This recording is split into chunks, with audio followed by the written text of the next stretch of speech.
দেব জগৎ কল্যাণের জন্য যেসব রত্ন ও কবচ আদি দিয়েছেন ও যারা তার সান্নিধ্যে এসেছেন সেই সব লক্ষ লক্ষ ভক্ত কাল সর্প দোষ কাটিয়ে ও তার উপদেশ মতো চলে জীবনের অন্ধকার হতে মুক্ত হয়ে প্রকৃত শান্তি লাভ করে চলেছে। শ্রী গুরুদেবের চরণে প্রার্থনা করছি জগৎ কল্যাণের অমর কথা পরিবেশন করুন। অনুষ্ঠান দেখুন প্রতি বুধবার থেকে রবিবার সকাল 6:30 থেকে 7টা পর্যন্ত রূপসী বাংলায় অমর কথা শ্রবণ করুন।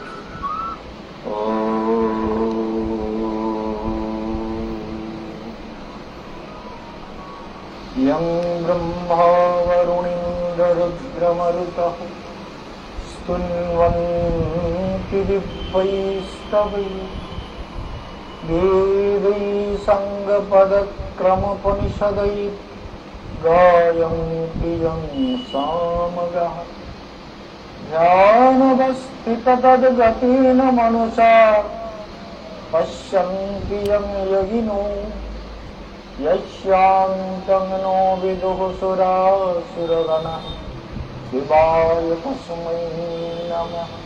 हरिर्नाम हरिर्नामैव केवलम् कलो नस्त्येव गतिरन्यथा वञ्चाकल्पतरुभ्यश्च कृपा सिन्धुभ्य एव च पतितानं पावनेभ्यो वैष्णवेभ्यो नमो नमः। सर्वाग्रे परमाराध्य गुरुदेव नित्यलीला प्रविष्ट भक्ति हृदय বনদেব গোস্বামী মহারাজের চরণ কমল বন্দনা করে তাঁর আশীর্বাদ প্রার্থনা। বিগত কালকে পর্যন্ত আপনারা স্ক্রলে দেখেছেন যে আমাদের অনুষ্ঠান হবে গৌড়ীয় মঠের অডিটোরিয়াম, মিউজিয়ামের যে অডিটোরিয়াম আছে, কিন্তু সেটা হচ্ছে না, সেটা হবে ঐক্যতান ভবনে। ওই অডিটোরিয়ামটা অনেক ছোট, সেই জন্য গৌড়ীয় মঠে না হয়ে এটা হবে ঐক্যতান ভবন, একদম রোডের ওপরে। গৌড়ীয় মঠটা ভেতরে আর এটা একদম ওপরে, একেবারে মোড়ে, অর্থাৎ যেখানে অটোগুলো দাঁড়িয়ে থাকে বড় বাজারে যাওয়ার অটো বা ট্রাম লাইনের পাশে, ওই ঐক্যতান ভবনে 22শে জুন জন্মদিনের উৎসব ওইখানেই পালিত হবে। খাওয়া দাওয়া থাকা থেকে আরম্ভ করে সব অনুষ্ঠান ওখানেই হবে। এটা আপনাদের প্রথম জানিয়ে দিলাম। সমস্ত দর্শক ভক্তবৃন্দ বৈষ্ণব সমাজ সবাইকে আমার হার্দিক অভিবাদন। আজ 13ই জুন বৃহস্পতিবারের অনুষ্ঠান শুনছেন। বিশেষ করে জানাই যে আমাদের বুকিং কিন্তু মনে হয়, কারণ প্রোগ্রামটা যখন হচ্ছে এটা 1 মাস আগে প্রায় রেকর্ডিং হচ্ছে, তখন আমাদের 75% বুকিং হয়ে গেছে। বুঝতেই পারছেন আর কটা লোক নেওয়া যাবে। যে সময় আজকের যে তারিখে আমি প্রোগ্রাম রেকর্ডিং করছি, অর্থাৎ 15ই মে প্রোগ্রামটা রেকর্ডিং হচ্ছে, তখন কিন্তু 75% বুকিং হয়ে গেছে। সেই জন্য মনে রাখবেন, কতটা নিতে পারবো জানি না, তবে বৃন্দাবনের জন্য যাত্রী নেওয়া সম্ভব। বৃন্দাবনে যত লোক যাবেন কোনো অসুবিধা নেই, তবে ওই গঙ্গোত্রীর যে যাত্রী, গঙ্গোত্রীর যাত্রী একটা লিমিটেড সংখ্যা না নিলে 41টা করে সিট বাসে, ম্যাক্সিমাম সিট 41, দুটো বাস নিলে 82, তার মধ্যে আশ্রমের লোক থাকে 7-8 জন, রান্নার লোকজন ধরে 8 জন 9 জন লোক থাকে। সেই জন্য বেশি আমরা লোক নিতে পারবো না, সেই জন্য আপনারা যোগাযোগ করে নেবেন যদি গঙ্গোত্রী যাওয়ার ইচ্ছা থাকে। আর যারা বৃন্দাবনে যাবেন তাদের জন্য কোনো লিমিটেশন নেই। বৃন্দাবন আমার নিজের জায়গা, ওটা আমার করতে পারেন আমার জন্মভূমি, কর্মভূমি, তপভূমি, সাধন ভূমি, স্টুডেন্ট ছাত্র অধ্যয়ন ভূমি, সবকিছুর জন্য বৃন্দাবন আমার চিরপ্রিয়, চিরসুন্দর, চির মনোরম গোবিন্দের লীলাভূমি, অপূর্ব মধুর এই বৃন্দাবন, যেখানে আজও বাঁশি বাজে। আজও বৃন্দাবনের মধুরতা মনকে আকৃষ্ট করে, বৃন্দাবনের সৌন্দর্য হৃদয়কে ব্যাকুলিত করে।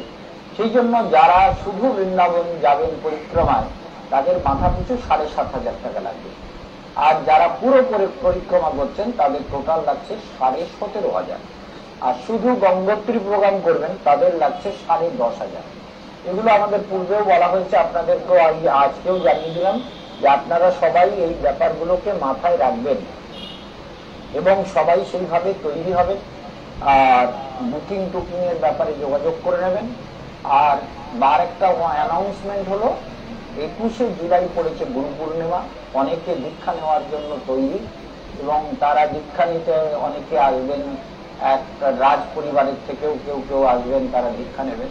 সেসব ব্যাপারগুলো আপনারা সব জানতে পারবেন পরবর্তীকালে। তো যাই হোক, আমাদের প্রত্যেকেরই কর্তব্য হলো জীবনকে কিভাবে নিয়ে চলব।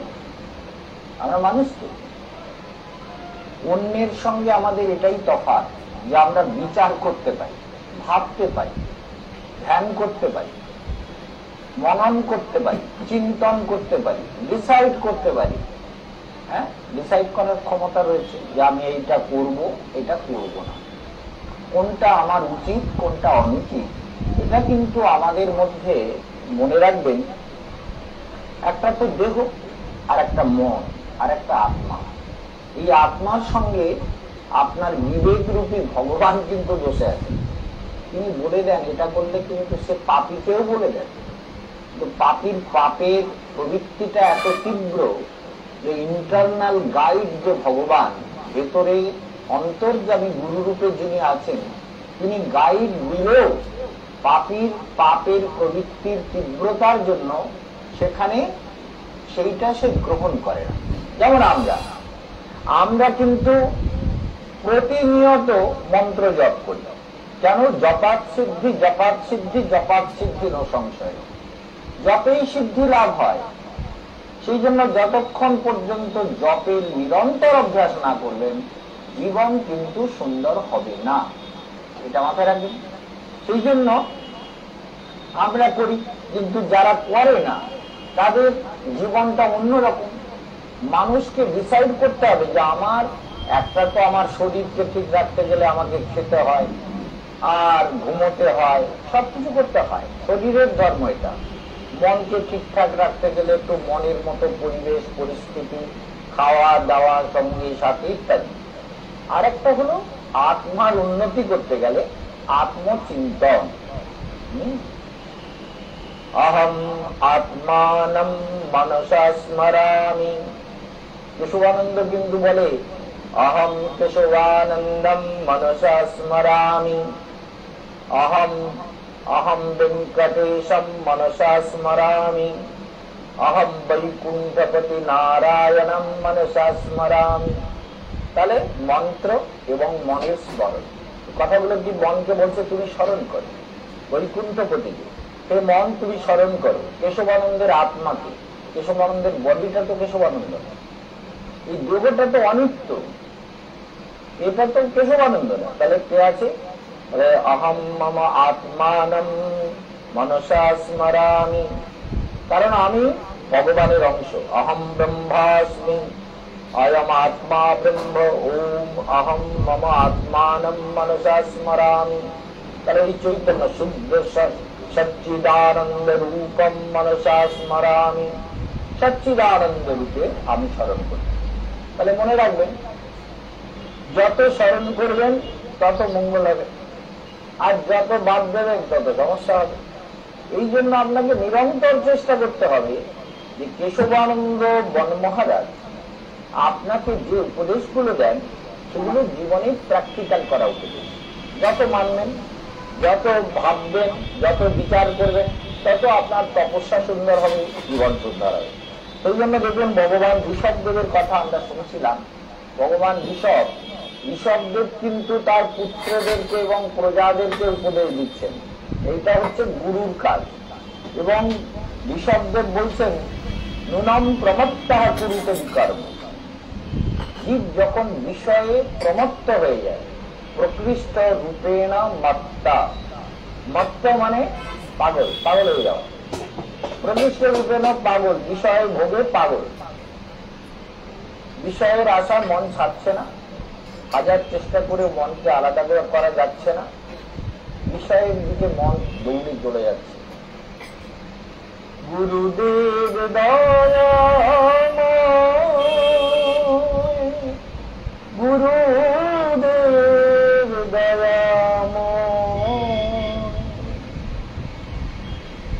ভালো করে মনে রাখবেন, শ্রীকৃষ্ণে ভজিতে নাহি চাহে মতি, বিষয় ভোগেতে প্রবল আসক্তি বিষয়ের আশা নাহি ছাড়ে মন, বিষয়েতে সদা ধায় গুরুদেব দয়া ময়, গুরুদেব দয়াময়।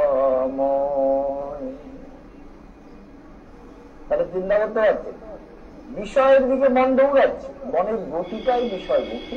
এটা যত তপস্যা করবেন মন তত শক্তিশালী হবে, শক্তি সঞ্চয় করে এই সংসার সমুদ্রকে পার করবার জন্য মন তখন তৈরি হবে। সেই জন্য বলছেন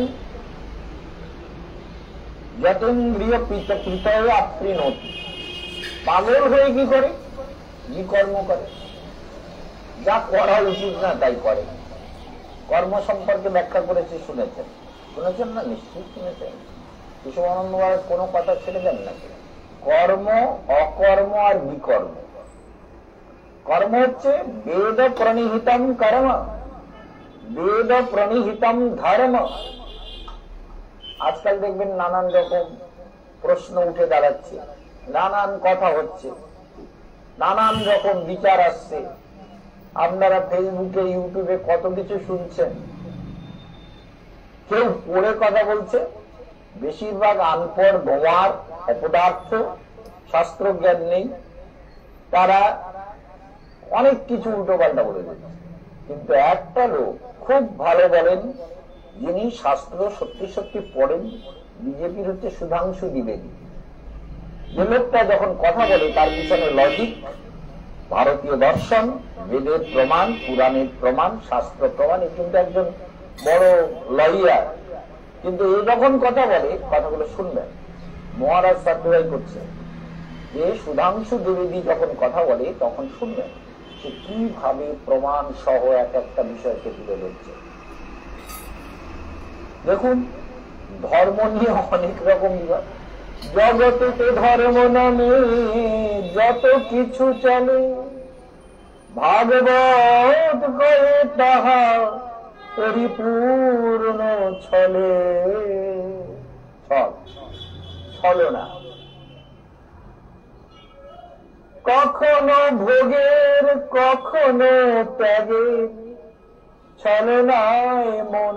এটা কিন্তু গভীর অনুভবের কথা। এই গান যিনি গেয়েছেন মনে রাখবেন, ভক্তিবিনোদ ঠাকুর। তিনি এক তো ম্যাজিস্ট্রেট ছিলেন, আর 2 নম্বর বিশাল ভজনানন্দী। তার পুত্র হচ্ছে ভক্তি গৌড়ীয় মঠের ফাউন্ডার প্রেসিডেন্ট সরস্বতী গোস্বামী ঠাকুর, প্রভুপাদ ভক্তি সিদ্ধান্ত সরস্বতী গোস্বামী ঠাকুর। তো তিনি বলছেন কখনো ভোগে, তার অনুভব যে জীবের মধ্যে কখনো মনে হয় ভোগ করি, কখনো মনে হয় ত্যাগ করি, ত্যাগ করি, ভগবানের জন্য সব ত্যাগ করি। বাস্তব ঘটনা। বনভোজ থেকে পরশু দিন একটা গ্রুপ এসেছিল, মা, বাবা আর ছেলে। তারা হচ্ছে গিরি টাইটেল, আর গোত্র কি যেন চন্দ্রনারায়ণ গোত্র, চন্দ্রনারায়ণ। যাই এদের নামটা বলে দিলাম। তো ছেলেটা তো বাংলায় পড়াশোনা করে, বাংলা বোঝে, কিন্তু আমি তো হিন্দি বলতে আমার হিন্দি আর বাংলা কোনোটাই কিছু অসুবিধে বলে মনেও হয় না। সেই জন্য আমি তো হিন্দিতে মনে বলে যাচ্ছি, ওরাও মনের আনন্দে শুনে যাচ্ছে। তো ছেলেটা বলছে जहां भी जाता हूँ मुझे ये सब बहुत कुछ नेगेटिव कुछ सुनने को मिलता है, मैं क्या करूं फिर, मेरा जीवन भगवान क्या है, भगवान क्या करेंगे, फिर भगवान का नाम लेके क्या होगा, जब भगवान से क्या मिल सकता है हमको। अरे देखो हमें बोली ये बात तो तुमने ठीक कहा, भगवान हमारे जीवन में कुछ नहीं कर सकता। हमारा जो प्रारब्ध है, जो हम संसार में लेके आए हैं, उसे ही हमें भोगना पड़ेगा। और जो कुछ अधिक पाना चाहते हो उसके लिए तपस्या, मेडिटेशन, मंत्र जप, ईश्वर प्रणिधान, शास्त्र का ज्ञान, गुरु सेवा, ये सब तुम्हें यत्न पूर्वक करना होगा। करोगे नहीं तो जो भाग में है वही मिलेगा। बोले हम तो जहां भी कई एस्ट्रोलॉजर के पास गए, अरे हमारे पास ये बात नहीं कहना कि कहाँ के कौन से एस्ट्रोलॉजर के पास गए। তারপরে তার আগের দিন এসেছিল আমাদের এই করিমপুরের তারাও ওই দিনই এসেছিল বিকেলবেলা করিমপুরের, ওরা ঘিরিয়া গোত্র, ওদের ঘিরিয়া अग्रवाल, সেই জন্য अग्रवाला। तो ওদের সঙ্গে এলা आज का दिन जो सारे हिंदुस्तान में नाम गया, चलो तुम लोग आगे। তাদেরকে বিচার টিচার করে সব বলে দিলাম। ওদের 4 জন, 2 ছেলে মেয়ে আর স্বামী স্ত্রী, 2 জন এসেছিল ওই আমাদের ভক্তদের পরিবারের। ওর মা আগের দিন ফোন করেছিল, কণিকা अग्रवाल, খুবই ভক্তিমতী মহিলা। এরা বৃন্দাবনেও গিয়েছিল, আমাদের আশ্রমে ছিল, খুব ভক্ত লোক। আর ওর স্বামী এত ভক্ত, প্রচুর টাকা পয়সার মালিক, কোটি কোটি টাকার মালিক। মানে তাদের সব ইয়ে রয়েছে, আপনার কি বলে এইসব আজকাল আপনারা যেখানে মার্কেটিং করেন, বড় বড় মল, বিরাট মল তৈরি করেছে। তারপরে পেট্রোল পাম্প আছে 2টো, তারপরে মানে এতে বাড়ি বর্ডারের দিকে একদম করিমপুর তো জানেন তো, নবদ্বীপ, মানে বাংলাদেশে যাওয়ার বর্ডারের কাছাকাছি, সব বিরাট বিজনেস। যাই হোক, তিনি খুবই ভক্ত লোক, খুব ভক্ত, মানে সত্যি সত্যি ভক্তি শ্রদ্ধা আছে।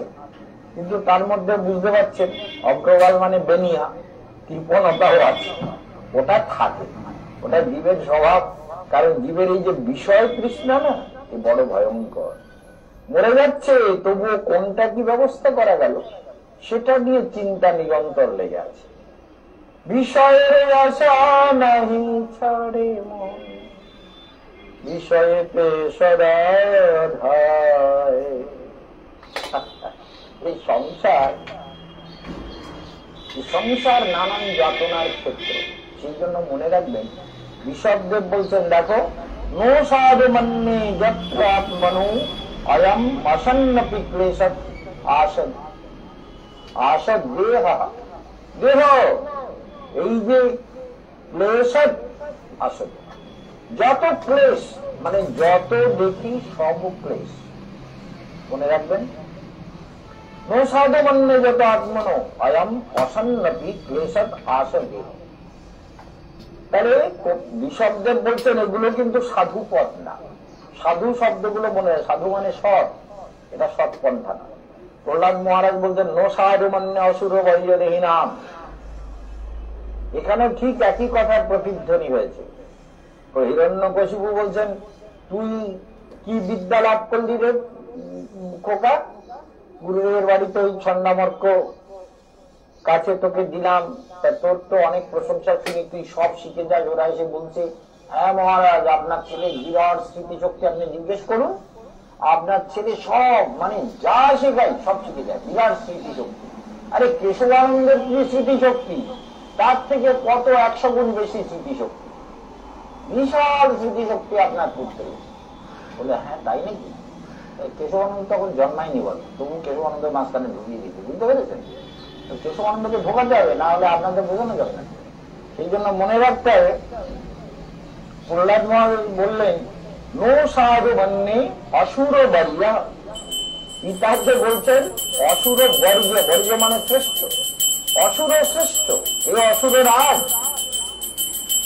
নো সাধু মন্যে অসুর বর্জ দেবী নাম সমুদ্বিগ্ন বনা ধিয়াম অসৎ অবগ্রহ।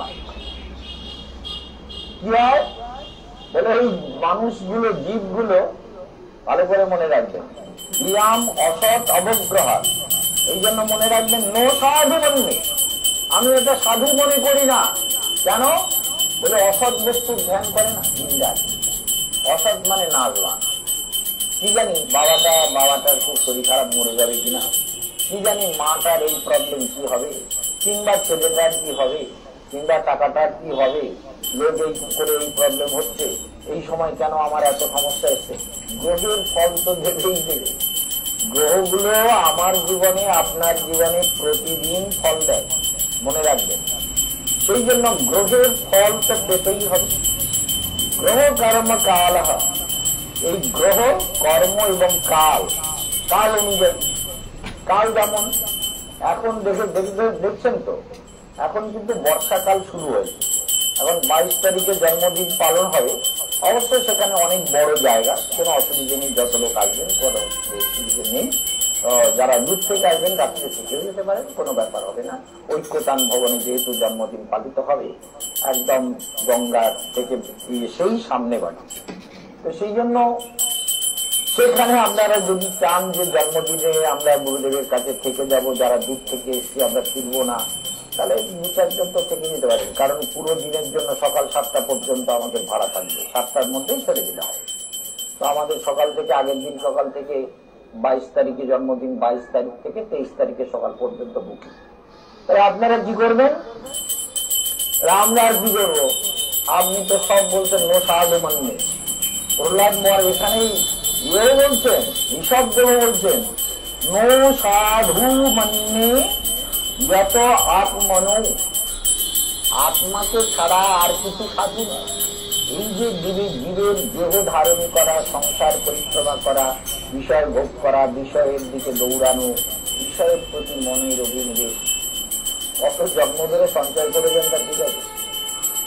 যেমন ইসলাম ধর্মে দেখা যাচ্ছে যে এমন সব কথা বলা হয়েছে, আপনারা আজকাল দেখেন তো ইউটিউবে দেখবেন, বলা হয়েছে যে যারা ইসলামকে মানে না, আল্লাহ তাদেরকে, আল্লাহ তো আল্লাহ এমনই আল্লাহ, আল্লাহর বাণী হচ্ছে তাদেরকে হত্যা করো। যারা ইসলাম ধর্মকে গ্রহণ করবে না, যারা ইসলাম ধর্মের আল্লাহর ইবাদত করবে না, তাদেরকে হত্যা করলে তুমি জান্নাত পাবে, হুর পাবে, তোমার সমস্ত কিছু মঙ্গল হবে, আল্লাহ তোমাকে আশীর্বাদ করবে, সব মঙ্গল হবে। কি সুন্দর কথা বলুন তো আল্লাহর। কিন্তু আমরা বলি না, সমস্ত জীবে ভগবান আছে, আল্লাহর মধ্যে আছে, আল্লাহর মধ্যে আছে, আর হিন্দুর মধ্যে, খ্রিস্টান, বৌদ্ধ, সমস্ত ধর্মাবলম্বী পৃথিবীর যত ধর্ম আছে, যত প্রাণী আছে, সমস্ত প্রাণীর মধ্যে ভগবান আছে। সেদিন আমাদের এক বৃন্দাবনের এক ভক্ত অনেক লোককে খেতে দেয়, প্রদ্যুম্নাচার্য। তো তিনি বলছেন, কি যেন গৌর গোপাল আশ্রমের বলবে যে বলে हम लोग বাঙালিদের সঙ্গে কথা হচ্ছে, প্রশ্ন করছে। তো বাঙালিদেরকে বলছে क्या खाते हो? बोले हम सब कुछ खाते हैं। मछली? बोले हाँ।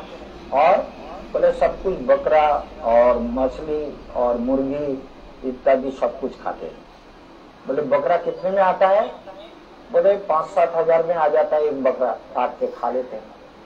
तो एक बात बताओ, बकरा तुम काट के खाते हो, कोई आपत्ति नहीं है, लेकिन तुम्हें हम बताते हैं बकरा 7,000 का बकरा तुम्हें काट के खा लिया, हम 14,000 देंगे, वही बकरा को तुम बचा दोगे? बोले कैसे बचाएंगे, वो काट के खा लेने के बाद कैसे बच सकता है? बोले 50,000 देंगे, समझ लो 50,000 देंगे तो बचा दोगे बकरे को? बोले नहीं बचा पाएंगे। बोले फिर खाते क्यों हो? जब जीवन नहीं दे सकते तो मारते क्यों है? জীবন যদি দিতে না পারো তা মারার অধিকারটা তুমি কোথায় পেলে? কথাটা মনে রাখবে, জীবনটা দিতে পারবো না অথচ মারতে পারবো, তাহলে মারার অধিকার তো নেই। কোন প্রাণীকে হত্যা করলে তার পাপ হয়, সেই জন্য জীবের সেই পাপটাকে, প্রবৃত্তিগুলোকে যতদিন পর্যন্ত সুন্দর না করবে ততদিন সংসার পরিক্রমা শেষ হবে না। সেই জন্য যতেন্দ্রিয় প্রীতয়ে আপ্রিয়, ইন্দ্রিয়কে প্রীত করবার জন্য, মানে খুশি করবার জন্য, চোখের সুখ, নাকের সুখ, মুখের সুখ, জিহ্বার সুখ, রসনার সুখ, হাতের সুখ, মনের সুখ, অনেক সুখ, কত রকমের সুখ চাই আমাদের। যদিন্দ্রিয় প্রীতয়ে, ইন্দ্রিয়গুলোকে তৃপ্ত করবার জন্য এত চেষ্টা, অতএব এই সংসারে জীবের ততদিন ক্লেশ, ক্লেশ বোঝেন তো, ক্লেশ মানে কষ্ট, ততদিন কষ্ট শেষ হবে না যতদিন জীব এই ইন্দ্রিয়কে তৃপ্ত করবার জন্য সারা জীবন ধরে চেষ্টা করে যাবে। মন্ত্র জপ, ধ্যান, উপাসনা যেগুলো বাদ দিয়ে যত সুখী করব, কি করে সুখী হব তার চেষ্টা নিরন্তর করে যাচ্ছে। তাহলে এই সুখী হওয়ার চেষ্টা, দেখুন এটা কিন্তু ন্যাচারাল। একটা কথা মনে রাখবেন, জীবের মধ্যে একটা বিষয় ন্যাচারাল, সেটা হচ্ছে জীব কিন্তু অল্পে নাল্পে সুখমাস্তি। এটা মনে রাখবেন, এই কথাটা নোট করে রাখবেন, লিখে রাখবেন, নাল্পে সুখমাস্তি। উপনিষদ বলছেন অল্পে আমরা সুখী হই না, অল্প, আমার খুব জল পিপাসা লেগেছে, আমাকে একটুখানি জল দেওয়া হলো, তখন গলাটা একটু ভিজলো, কিন্তু তারপরে পিপাসা লাগতে জল আর পাওয়া যাচ্ছে না, তাহলে কি হবে? নাল্পে শুকমস্তি, ওই অল্প জলে কিন্তু সুখী হওয়া যায় না। জলটা যদি অনেক হয় তাহলে তৃপ্তি। নাল্পে শুকমস্তি যদ্বৈ ভূমা তৎসুখম, যেখানে অনন্ত জলরাশি, সুন্দর জলরাশি, সেটাই সুখ। সেই জন্য অল্প একটু খাবার দিল, অল্প একটু মিষ্টি, অল্প একটু যাই হোক, অল্প একটু দিলে আমরা সুখী হতে পারি। জীব কি চায়? সৎ, চিত আর আনন্দ। সৎ মানে সে তার সত্তাকে টিকিয়ে রাখতে চায়, তার যে অস্তিত্ব, এক্সিস্টেন্স ইটার্নাল করতে চাই, ইটার্নাল এক্সিস্টেন্স। আমরা কি চাই? আমার সত্তাটা যেন চিরন্তন হয়, আর আমার জ্ঞান যাতে, আমার যে জ্ঞান, আমার যে নলেজ, সেটা যাতে আনলিমিটেড, সেটা অসীম জ্ঞান, এত জ্ঞান হতে হবে, সব জ্ঞান যেন আমার মধ্যে থাকে, এটা জীব চায়, আনলিমিটেড নয়। আর একটা হচ্ছে জুবিলেশন, অর্থাৎ আনলিমিটেড আনন্দ। প্রাকৃত জগতে তো আনলিমিটেড আনন্দ নেই। ভালো করে দেখো ভাই, অমিশ্রয় আনন্দ না, যা আছে সব দুঃখের কারণ, যা আছে সব দুঃখের কারণ, মনে রাখবে। সেই জন্য আপনারা প্রত্যেকেই মনে রাখবেন যে সংসারে যদি সুখী হতে হয় তাহলে শরীরকে জানতে হবে, মনকে জানতে হবে, আর আত্মাকে জানতে হবে। আর তিনটে বস্তু আমরা চাই, সৎ, নোট করে দেবেন, সৎ, ঈশ্বর পরম কৃষ্ণ সচ্চিদানন্দ বিগ্রহ অনাদিরাদির গোবিন্দ সর্ব কারণ কারণম। ঈশ্বর পরম কৃষ্ণ, কৃষ্ণ কেমন?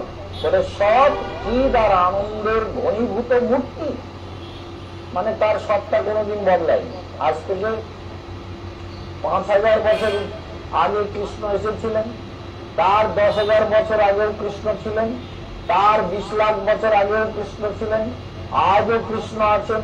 অনন্তকাল বিশ্ব যদি ধ্বংস হয়ে যায়, কৃষ্ণের অস্তিত্ব ধ্বংস হবে না। এই জন্য তার অস্তিত্বটা হচ্ছে ইটার্নাল। আমরা কিন্তু বাঁচি না, আমাদের অস্তিত্ব, হ্যাঁ আমাদেরও অস্তিত্ব থাকে, কিন্তু আমরা সেটা জানি না। কেন? ওটা আমাদের আত্মা তো মরে না। নো জায়তে মুইয়তে বা কদাচিৎ নায়ং ভূত্বা ভবিতা নবুয়। অজ নিত্য শাশ্বত, শাশ্বত মানে ইটার্নাল। অজ আত্মা হচ্ছে জন্মরহিত, অজ মানে জন্মরহিত, যার জন্ম নেই। নিত্য, শাশ্বত, নিত্য আছে। ভগবান যেমন নিত্য, আমার আত্মাও নিত্য, কিন্তু রিয়ালাইজেশন নেই। সেই জন্য দুঃখ, বন্ধন। অজ নিত্য শাশ্বত মানে চিরন্তন, ইটার্নাল, এবং পুরানো, নহন্যতে হন্য মানে শরীর। এই আত্মা কখনো মরে না। অদ্ভুত ব্যাপার। তাহলে আত্মার মৃত্যু নেই, তাহলে আমরা চিরন্তন। কিন্তু সাধনা না থাকার জন্য এগুলো বুঝতে পারি না। তাই আমাদের নানান রকম ভয়, দুঃখ, সংসারের উদ্বেগ, নানান যন্ত্রণা, সবকিছু আমাদের মধ্যে নিরন্তর কাজ করতে থাকে। এই জন্য মনে রাখবেন যে আপনারা যারা বাগবাজারে আসবেন, ওই স্ক্রলে দেখবেন ফোন নাম্বার গুলো আছে, বুকিং করে আসবেন। আর 22শে জুন যে জন্মদিন, সেটার জন্য আপনারা বুকিং করবেন। ওই দিনকে কোনো টাকা পয়সার এন্ট্রি কিচ্ছু থাকছে না। গুরু পুজো করতে আসছেন যারা শিষ্যরা, ভক্তরা, বা যারা আমাকে গুরুর মতো শ্রদ্ধা করেন, সবাই আসবেন। কেবল আমাদেরকে জানিয়ে দেবেন, আমাদের একটা রান্না বান্নার একটা লিমিটেশন আছে, সেটা দরকার, সেটা আপনারা জানিয়ে দেবেন, আমরা সব ব্যবস্থা করে নেব। ভাগ্য বিচার যারা করবেন, ওদিনকে সন্ধ্যার দিকে যদি থেকে কেউ ভাগ্য বিচার করাতে চান, করাতে পারেন। সেদিনকে আমাদের ওই হলটা বুকিং থাকবে, এসি ব্যবস্থা, এসি হল, কোনো অসুবিধা নেই, ভাগ্য বিচার আপনারা করাতে পারবেন। আর 21শে জুলাই দীক্ষার দিন অনেকেই বুকিং করেছে, দীক্ষার দিনের জন্য সবাই ভালো থাকবেন। এবং বৃন্দাবন বা বৃন্দাবন পরিক্রমার জন্য এখনো লোক নেওয়া যাবে, কোনো অসুবিধা নেই। সবাই ভালো থাকবেন। ওম শান্তি।